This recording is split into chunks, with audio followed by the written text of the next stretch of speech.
Le président Mohamed Idriss Déby Itno vient de faire une publication très claire et très précise sur sa page Facebook concernant l'attaque d'hier soir du palais présidentiel.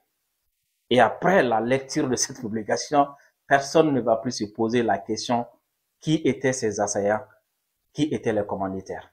Il dit, je cite, « Suite à l'attaque perpétrée hier nuit par un groupe des individus mal intentionnés contre la présidence de la République, je voudrais adresser mes sincères condoléances aux familles des victimes héroïquement tombées, armes à la main, et souhaiter un prompt rétablissement aux blessés. Je voudrais également rendre un vibrant hommage pour la réactivité, la bravoure et le professionnalisme dont ont fait montre ces vaillants soldats dans la défense de la première institution de la République. J'exprime ma gratitude quant au soutien massif et instantané exprimé par le peuple tchadien à travers ses forces vives, mais aussi le soutien de pays amis et frères qui ont réagi face à cette tentative de déstabilisation. Il revient maintenant à la justice d'établir les faits, situer les responsabilités et appliquer toute la rigueur de la loi.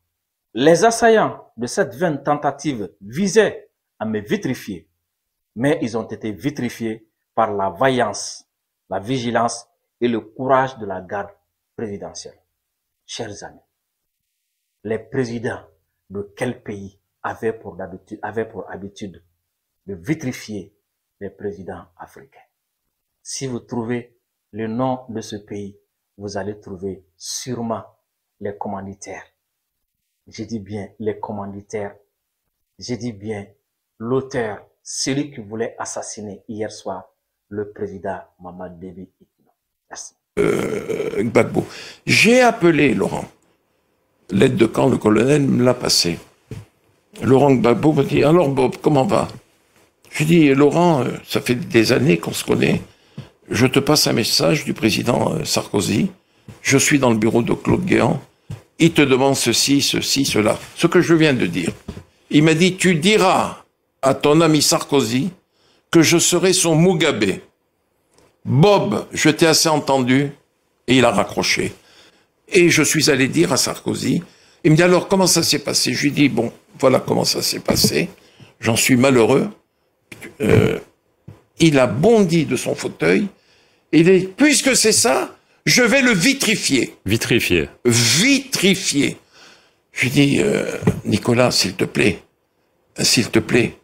le Conseil constitutionnel a déclaré qu'il avait été élu. Il a dit, je vais le vitrifier, j'ai un mandat, et je vais le faire. Et le lendemain ou le surlendemain, Laurent était tombé, conduit à, comme nous l'avons vu et su, à la